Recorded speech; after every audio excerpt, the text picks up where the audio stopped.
के। सबसे पहले ये बताइए, हाँ। 5 बहन अगर हमारे 4 दीदी घरे पहुंच गई हैं, हाँ। अगर मैं बाद में पहुंचूंगी हाँ। मेरे माता पिता मुझे बहुत मारेंगे। तो नहान 5 बहन रहे, हाँ। हमका जवन मारी मारे यहाँ कि हमारे पाछे बड़ा गड्ढा हो गया है। देखा तो हार माछ खाता ही, हाँ। तो लड़का बच्चा कसम खाता है। हम धोखा नहीं मारे, हम धोखा छोड़ावत रहे।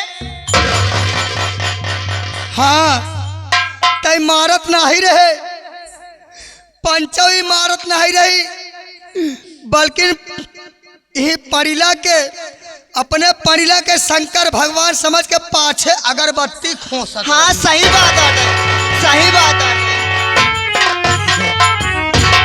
लेकिन मेरी करेजा, मेरी बिल्डोजर, मेरी भोग का भोग के। ये बताइए, हैं आप हमको किस लिए रोके हो? कराई भी ना क्या?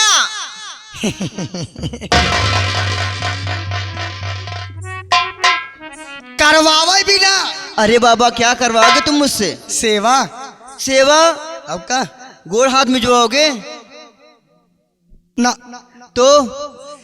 जो हमारे भैया बाबू लोग बैठे हैं, अच्छा। जो हमारे कृष्णा म्यूजिक संसार, ये बड़े भैया बैठे हैं, अच्छा। जिनके सौजन से हम आप लोग आए हैं, उन्हीं की सेवा करवाएंगे। अच्छा सही, अच्छा।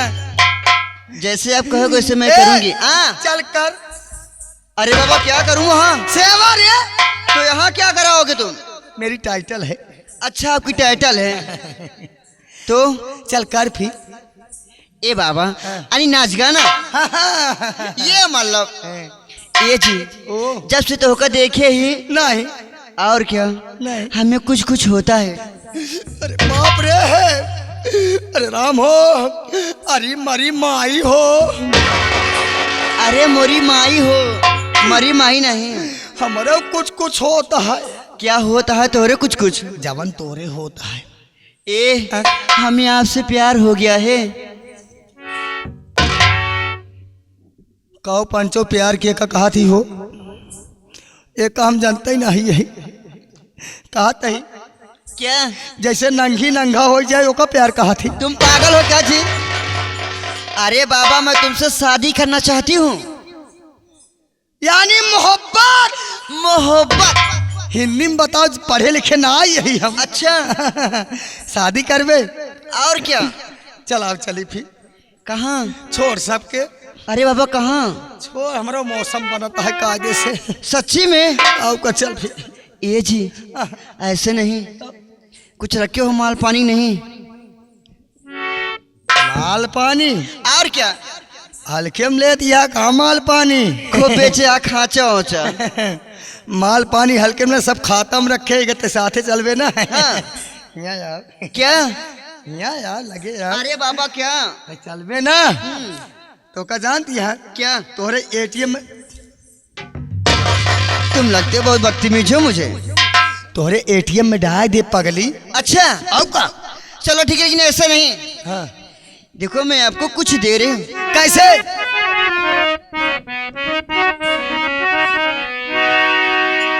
ये हमार करेजा।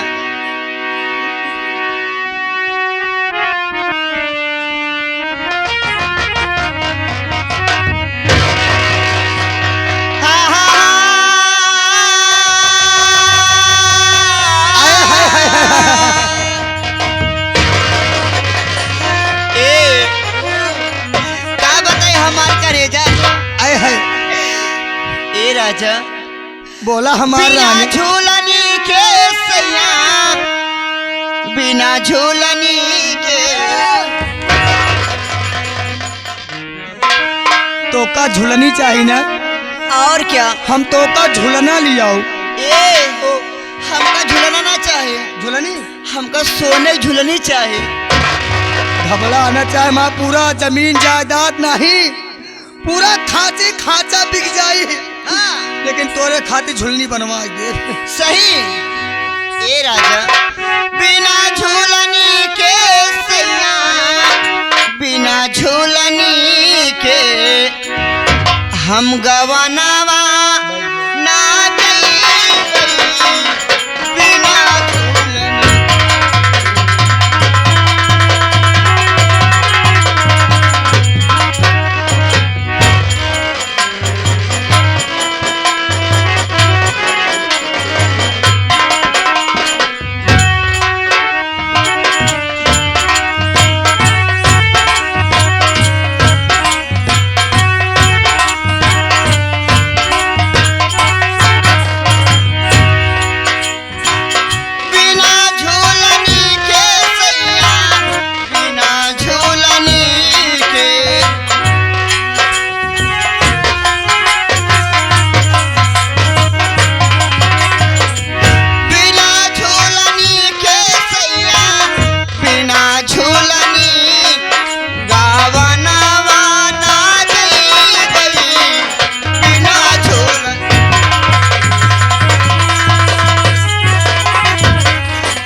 सारी उमरिया सैया तू पछतैबा।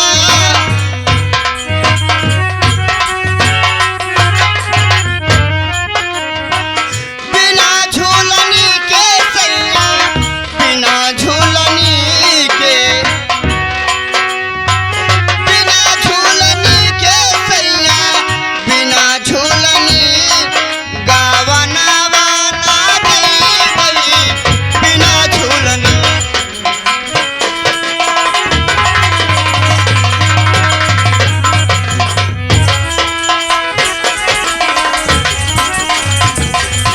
क्या बात है हमारे करेजा, क्या बात है।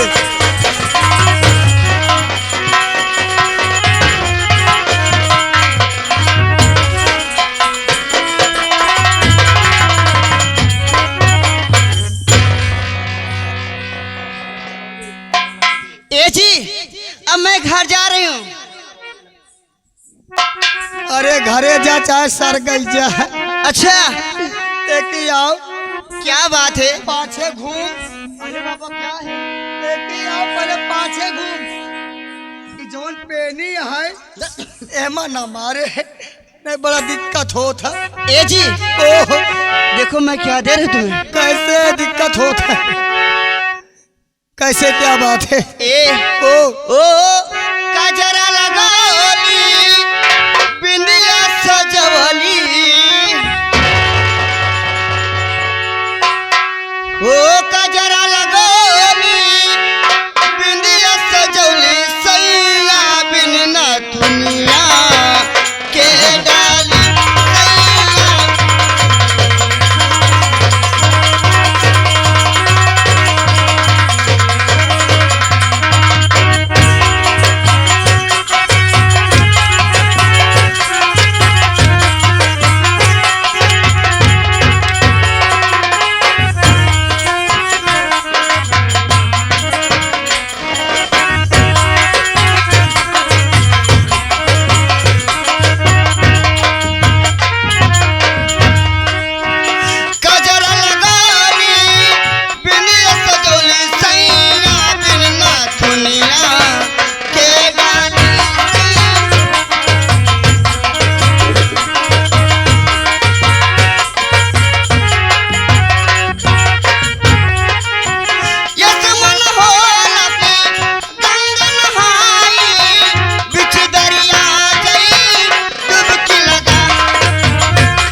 छोटका ओ अब मैं घर जा रही हूँ।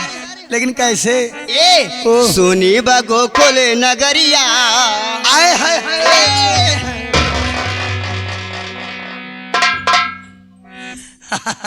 कैसे? ए ओ। सुनी बा गोकुल नगरिया, आजा आजा सवारिया।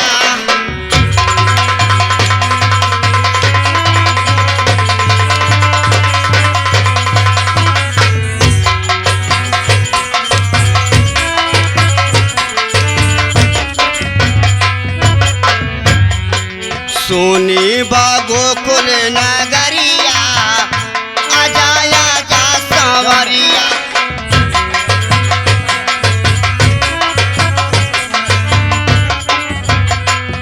आजा आजा सवारिया, आजा आजा सवारिया।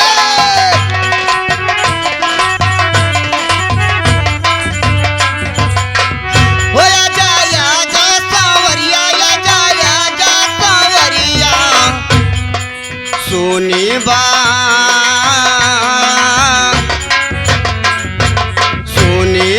गोकुल नगर